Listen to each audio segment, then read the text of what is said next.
Well, hey Jay. Hey James. I broke my motor. I see that. Will you build me another one? Yeah, James, that's what I do. Let me drive the white car one day.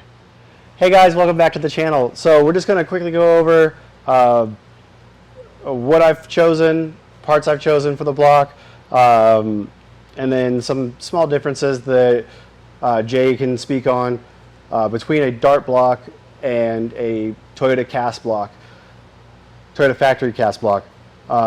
One of those things would be price differences and how if you don't have a good core, the financial differences to get a Toyota cast block to what is in this block from Dart is there's not a large financial difference.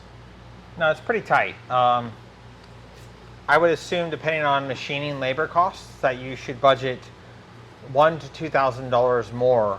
And reason being is this comes as I'll call it a mostly finished engine block. It needs to be decked, needs to be bored and honed, and we took some time to fit main caps because the registers were a little tight.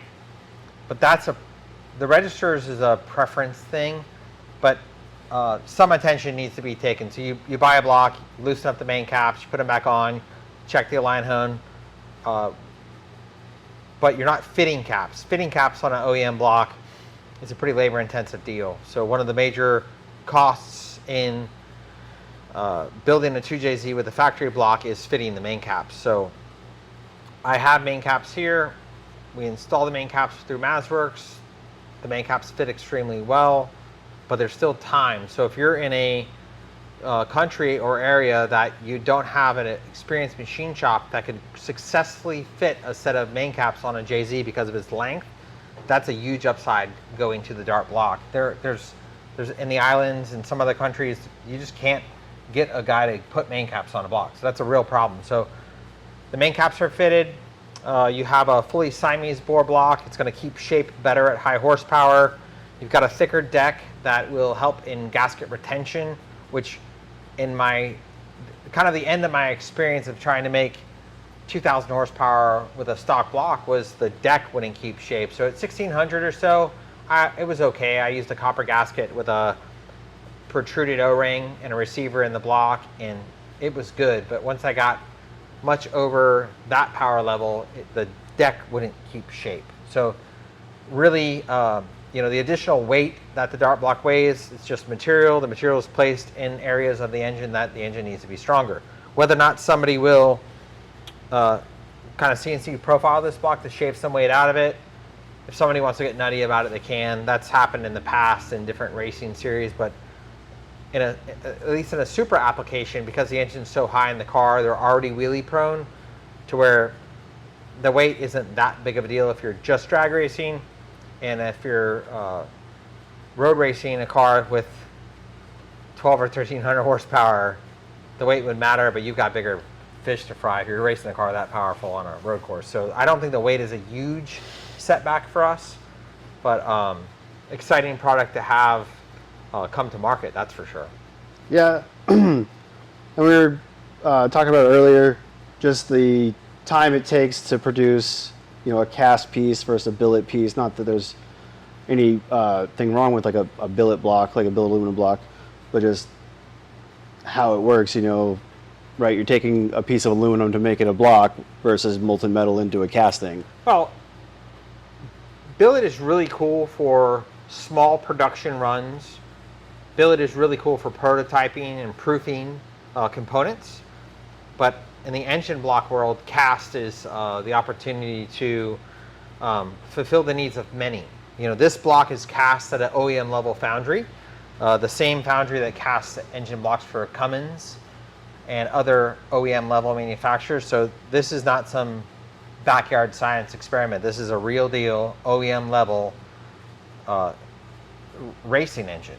So it's pretty awesome when you think about it that way. It really is. Like you told me that the last time I was here, and I had no idea that, this came from the same home my truck's motor came from. Well, the casting process is not simple. There's a lot of money that you have to have the tool up to get into castings. That's one of the reasons why billet really exists, is because a guy can buy a machine, become a savvy programmer, and create a billet block.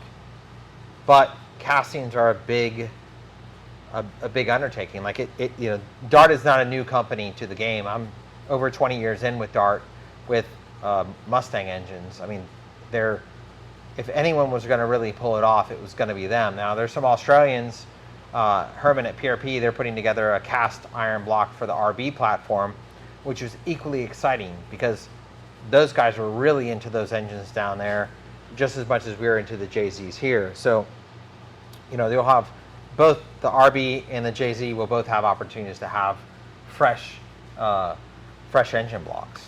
And it's going to keep the market pushing itself, if you have things naturally competing against each other. Well, you also being in the engine building business, there's a certain amount of effort that goes into just getting core engines. Yeah. For me to get core engines, I have to look around. And by the time I get a core here, get it through all of the processes and get it back ready to assemble, it's pretty intense. So with experience, applying that time to the just machining costs on the Dart block, the Dart block costs more up front than a stock block, but I would say that somewhere in that $1,000 to $2,000 range, you have a totally prepped engine that's ready to go in the car. $1,000 to $2,000 more than a totally prepped stock block, and that's doing things like screwing core plugs and things that I program. My program has through MazWorks that not everybody has access to that either. So most guys are, I kind of cringe every time I see someone put brass freeze plugs in a JZ because they don't fit as tight as the factory ones, and when they fall out, you could crash your car. So, it's screw-in freeze plugs from a safety standpoint. I think if you're running high boost and you don't have all the safeties in place, or you just make a mistake, I'd hate to see you crash your car over, a freeze plug. Yeah, and take it from somebody who's just taken under rebuilding a Supra. Essentially, it's you're going to spend a pretty penny. I can't imagine how much more it would cost. Like if you got frame involved, or I told you it's so much. It's so much. My big scary, and why Jay's insistent that I put traction control in the car is if I hit a rear quarter panel. That's good luck finding one. Yeah, the cars really need to be cherished now, because it's an iconic vehicle. The Supra's an iconic vehicle. The JZ is an iconic engine, and it can get swapped into many different platforms. But the Supras are neat cars. I've kept my Supra around for good reason, right? But I don't want to find a bumper cover for it either. You don't. No, thanks. Especially a USDM one. It's insane. And I've driven other fast cars. I own other fast cars, but when I was scared when I first drove it. I'm like, oh, this is a 1,000 horsepower car. It's pretty analog compared to other stuff that I've driven and rear-wheel drive. And before I would start using the radials on the street, even with our 888s, it just wants to walk a little bit, but it's not scary. No, they're good cars. The sorcery that happens that allows it to continue going. It just wants to go straight. And there's a couple of YouTubers I watched. They talked about how when they get on it and these are 1,000+ horsepower cars, that it just goes and it doesn't feel chaotic. I had a front wheel drive car that made 800 horsepower that was much scarier to drive than the Supra. Yeah. No, they're neat vehicles for sure. So other components would be the Brian Crower 94mm crank. Cranks available in standard weight or lightweight. This is a standard weight crank. I've used this product in my car and many other engines over the years. If you buy a Brian Crower crank, you take it out of the box, you mic it, it's perfect. You don't get that from everybody. And I'm not going to knock other brands, but the guys that are doing the machining for the Brian Crower product, they're really a spot-on team. I have not had firsthand experience with a machining error out of that company. It's just really neat stuff. Same with rod sizing. When you buy a set of rods, you buy a set of cheaper rods. You may spend up more money than it would cost to just buy a set of Brian Crower rods because you're resizing and having to do work in the pin bore that you don't have to do. You buy a set of Brian Crower rods, You pin fit them. You measure your clearances. You put them in the car. They're good rods like that. We've done it's a CP custom piston, so it's using that 86T forging. The 94 millimeter crank leaves you some room with a 117 compression height to keep the oil ring out of the piston pin bore, which is good for oil control. Not too heavy of a piston. You know, you want to use the lightest piston and pin combination you can to survive the abuse you're going to give it. You know, if everyone had perfect tune-ups, we could all have 200 wall pins and everything would be fine. But we all make mistakes, so we have a little bit heavier of a pin. But you don't want to get the heaviest parts on the end of that connecting rod, because that's going to have a direct relation to how that bearing lives. So, you know, wet sump engine, not a lot of oil, is moved well at high RPM. You know, so you want to be mindful that you don't, just because someone sells a piston that's rated at 2,500 horsepower, doesn't mean that's the piston for your car. So you want to pick the parts that are right for you. And this combination in a stock block was one of my favorite combinations in my Supra. I had a lot of fun with it. You know, this in like a 76, 75, I mean, you've just got this 1,000+ wheel, wide power band, you know, really, really fun car. So I'm a fan of that combination. Yeah, I'm looking forward to it. You know,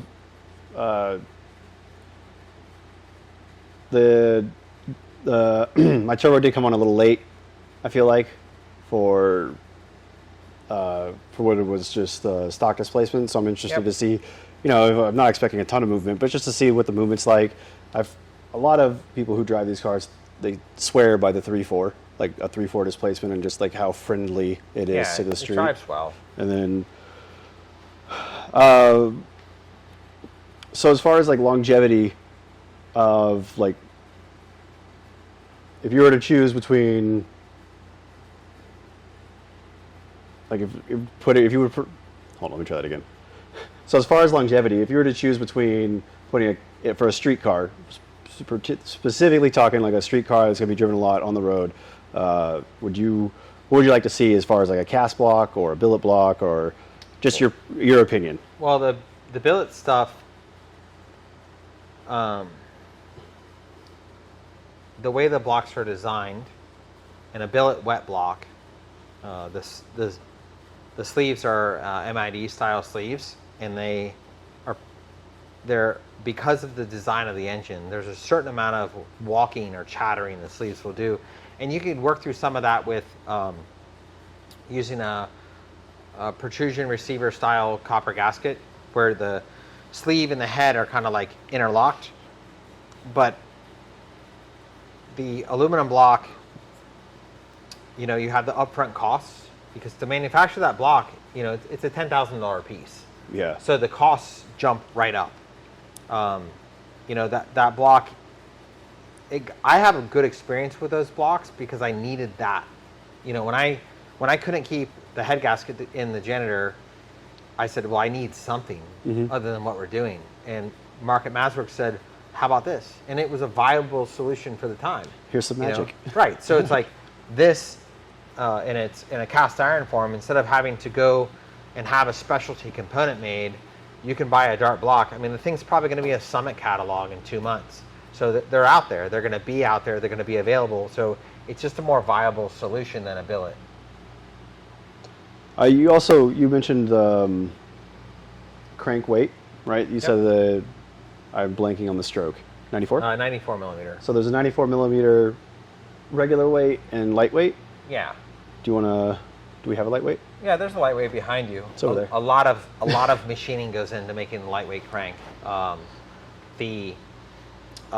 It's rifle drilled down the center. The counterweights are cut down. It's really a beautiful piece, and I've used that crank at the same power level as this crank in that 1,500 wheel range, and I haven't been able to break one. You know, you have to be mindful if you got a really heavy clutch assembly, that's hard on the crank. And the further on any crankshaft, the center line of the main journal and the center line of the rod journal, the further you get those two from each other, the more internal leverage the engine is facing, the harder it is for the parts to live. So, at some point, you have to balance that out. That's why, like, if someone made 110 millimeter stroke crankshaft, if it would fit in this engine, it wouldn't be my choice for doing what we do. If we're going to pull up a boat ramp, sure, more stroke, the better. But like, the 94 millimeter crank is a really nice balance. I currently have a 96 in my car, but I've kept it around 1,000 wheel, and because that's on the tires I have, that's about all I can really process on most roads, and it's been totally fine. But you never use it, right? You never use 1,000 on the road. That's irresponsible. Yeah. So you're going to lose inertia, right, on a lightweight? If you told someone, if you told someone that it was there, and if you told someone it wasn't there, I don't know if they really notice. Like, you're really splitting hairs. If you're dealing with a situation where you're trying to achieve maximum acceleration out of a corner or something like that, lightweight assemblies are pretty cool. The whole inertia thing, it's like a lot of that stuff is left over from a generation before. If you have a really low horsepower car that you're like, yeah, that makes sense. Think about it like a naturally aspirated rotary. You may have a heavy flywheel, because with a lot of traction, you need to carry the car away from the starting line. Mm-hmm. But these cars make so much power, I can't get really wrapped up in the in doing it for the inertia. I could do it for the jewelry section. I mean, the lightweight cranks are really pretty. I don't think I've ever looked at it. Oh, it's gorgeous. There's like 6 hours worth of machining time in that thing. So you've said in multiple videos, this is how I know you love this crank, and I can't remember how long it takes to machine one of these. I don't know the exact time to machine one, but I know that one's about 6 hours more. I think it's 94. Yeah. The men that do that work are really, they really are high-level craftsmen. It's been a while since I watched those videos where you're assembling 2Js. Yeah. Here we go. Yep, but can't really think of anything else that we haven't already discussed. The opportunity to have better head gasket retention, the opportunity to have cylinder bores that keep shape better. If you've been playing the 2JZ game for a while, if you've taken one apart that's been run hard, you get that cross mark where it's the bores are flexing enough in that area that's drilled, the cooling jacket that's drilled between the two cylinders, that shows up in your hone because the bores are flexing that much. You've had a handful of guys that were successful in cracking cylinder walls through detonation. Like, those things should be a thing in the past. Not that you can't break this, but you have a lot stronger platform. I mean, there's guys that were able to break a 2JZ in two pieces with far less power than what had been made by other people. So it does matter how you run the engine. If you buy the very best parts and it's put together by the very best builder, it doesn't mean you can't tear it up with a poor tune-up or poor fuel. I mean, it all has to be a system. But you could have everything perfect, and stuff happens. Oh yeah, yeah. Stuff happens. Yeah, I just tore the streamliner up at Bonneville. And I didn't know that. Yeah, maybe that's why you were so quiet while you were gone. Oh man, I was bummed. It's a high pressure water system, so you can't see when it's not making pressure because it's pressurized. So it never has less than 30 psi. Huh. Well, the water pump belt fell off. And so since it's a closed loop, the pressure didn't go anywhere. No. But it's only circulating through the engine its own turning heat. at a high enough speed that you could even see it in the data where it fell off. Huh. But it fell off and it cooked it. It's fascinating. Game over. That stinks. Yeah, that's why this is here, because this is going to go there to go race that car again next month. It's another conversation. So I don't know if we touch on deck thickness. Yeah, so 750 thousandths deck thickness. So there's just a chunk of metal on the top of this engine block that is going to help keep shape, which is going to help keep gasket retention. So if you have a street car that you have a MLS style head gasket, you've got about 3 or 4 thousandths worth of memory in that gasket before the gasket can't stay sealed anymore and they generally torch. So when your deck is flexing and it uncovers that gasket, that's when you're going to get that blown head gasket, or worse, it's going to torch. And having 750 thousandths of material on the top of this engine, it's going to help keep shape and help keep that gasket from leaking or blowing. And then we touched about mains. Yep. We touched about the mains that are offered for a standard 2J. So those are 2-bolt mains. The dart block comes with a 4-bolt main for mains 1 through 6. Yep. Right? And then still a 2-bolt main, billet piece. Same rules apply, right? You still have to get these machined. They're not coming Yeah, you're ready. It's been a line board and it's been honed. But again, this is a racing engine block. There's no level of acceptable bitching about the time it takes to totally prepare the engine to go in the car. So there's a certain amount of time, and the guys that don't acknowledge that time, they just don't know where to look. So you're going to spend a certain amount of time in preparation of the engine block, which is totally fine. It's totally normal. Like how all these head bolts are counterbored. Well, the dart block that comes in my Mustang, or comes for my Mustang, that's not counterboard. That's an add-on procedure that has to be done at the machine shop. Well, if you don't counterbore it, then the stud picks the material up around the fastener and the head gasket leaks prematurely. So Dart did a lot of work. I mean, there's no way around it. I mean, what Dart is providing our market is it's a very exciting product. Very exciting product. I think that's a good place to call it. If you can't tell, Jay and I both very excited about this. I'm excited because I feel that this is something that I can, barring stuff happening, hang on to it for a long time, have a lot of adventures with, beat on it a lot. Hopefully take it to, goals to make it down to FL2K. We'll see. There's other factors that could impede that. But, yeah. I don't really have anything else to you. He's fading. He's sleepy. He's been up since 5. So, with that being said, if you're interested in this, or if you're not interested in what I'm doing, Jay has a YouTube channel, RS Garage US. So his logo is on it. He's got a couple videos up now. Give him a follow. Go check his stuff out. It's going to have a lot more than coming out soon. See his adventures in Bonneville. Yeah, and James is my current. I don't want to say dummy. Test dummy. That's apt. Test Pilot. Test pilot. Because I'm not very fast because my car's broken. Well, no, but this is exciting. He's wanting to do some of the things that I've already done. So like, where's the half-mile event? How fast can we go? Just going to the drag strip and making some runs and coming home. Like, he's coming into this, and I've been in it for a bit. So it's pretty cool to have someone that has a Mark IV and enough of a budget to do a nice build, and we get to do it together. So that's pretty cool. That is honestly like one of the most exciting things. Jay's been around since the Supra was made. He actually made it. He made the first 2J. Well, no, you started building in early 2000s, right? Or was it? I mean, I was working on Mustangs then. When? 05.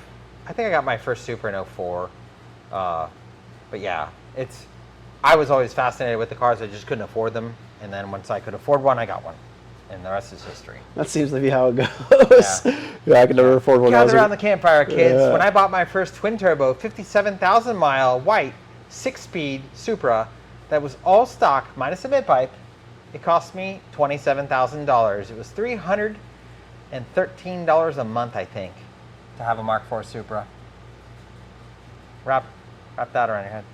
I am right now in front of everyone. They're watching me. It's terrible. Because, like I told you, but so for comparison, last year for a shell, it had. Here, keep talking. I'm gonna get something. For a shell, I paid $45,000. Oh, I'm sorry. $378 here. I paid for mine in cash though. Oh, I had to finance mine. Back then, you could finance. You could finance a 20-year-old car, Yeah. which you probably can now. $388 a month. Had a Mark IV Supra. That's I had pretty cool. my first car was $318 a month. My Yeah? Scion TC, 20. I don't remember how much I paid for it. I think I financed 19. I was 19 with no credit. You guys can do the math. Yeah. Yeah. We're rambling. That's the best part of the video. The rambling. Yeah, that's what gets the most stuff. This is when I hold back my Scion TC jokes. What? It's a high school girl's dream car. Aspiring hairdresser. Yeah, obviously I didn't make it. Now You know, you're- I'm not dressing hair. Yeah. I don't need a hairdresser. I'll do. I need a haircut. I don't know. What made you? Are you okay with, like, can we do an interview? Sure. Just talk about past? Sure. I know you're already behind on your sketty. Yeah. How about it? I'll give you 10 minutes. 10 minutes for us is going to be an hour. Anyways, what made you go Supra? Like, what made you, what being, because you started as a muscle car guy, right? Is that fair? Yeah. When I was a kid, I thought I wanted a 69 Chevelle. Yeah, we all did. And then something. It has a good Got a butt. Mustang, and my buddy was a lot porter at a Toyota dealership. Yeah. And whenever something hot would come in, he would get in it, leave work, come pick me up, and we would go take it for a spin, which is like obviously totally illegal. Was that the first turbo car you rode in? Probably. I Mark know. IV, it was a Mark IV automatic Supra. And I remember that that the crossover point, as it came through 4,500 RPM, it was fast. Now it's not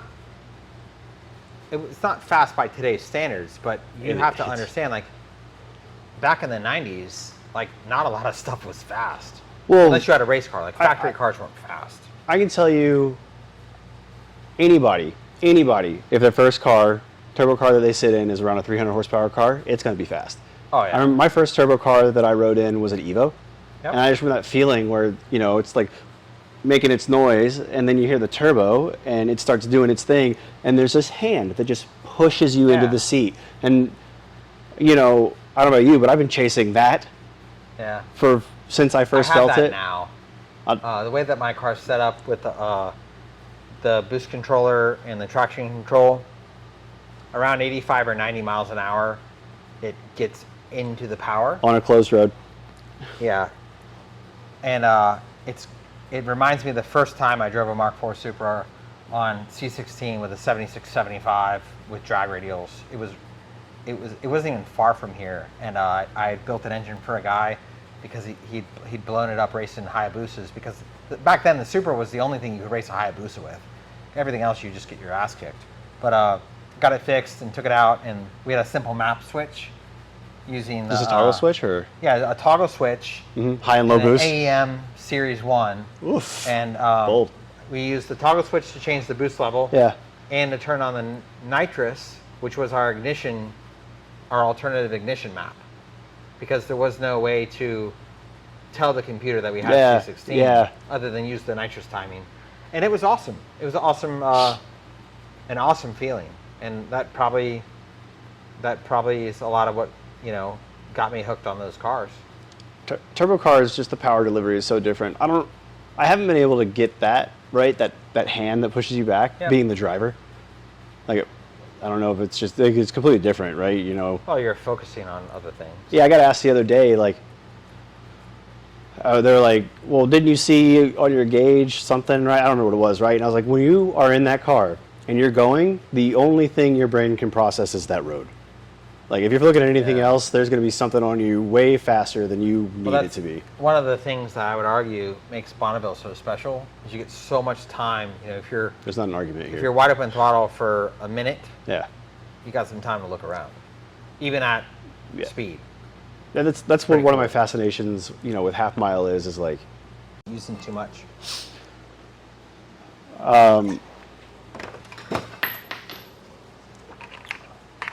you can't park there. No. I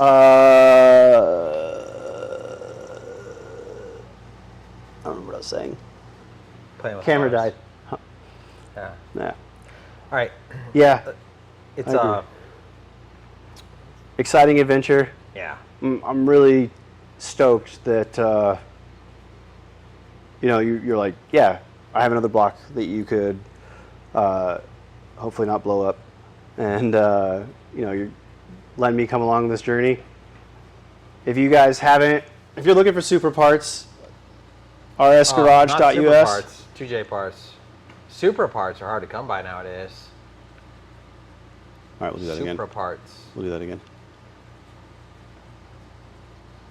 So if you're looking for any parts for 2Js or you're looking for a build, rsgarage.us or rs.garage.us? rsgarage.us. rsgarage.us.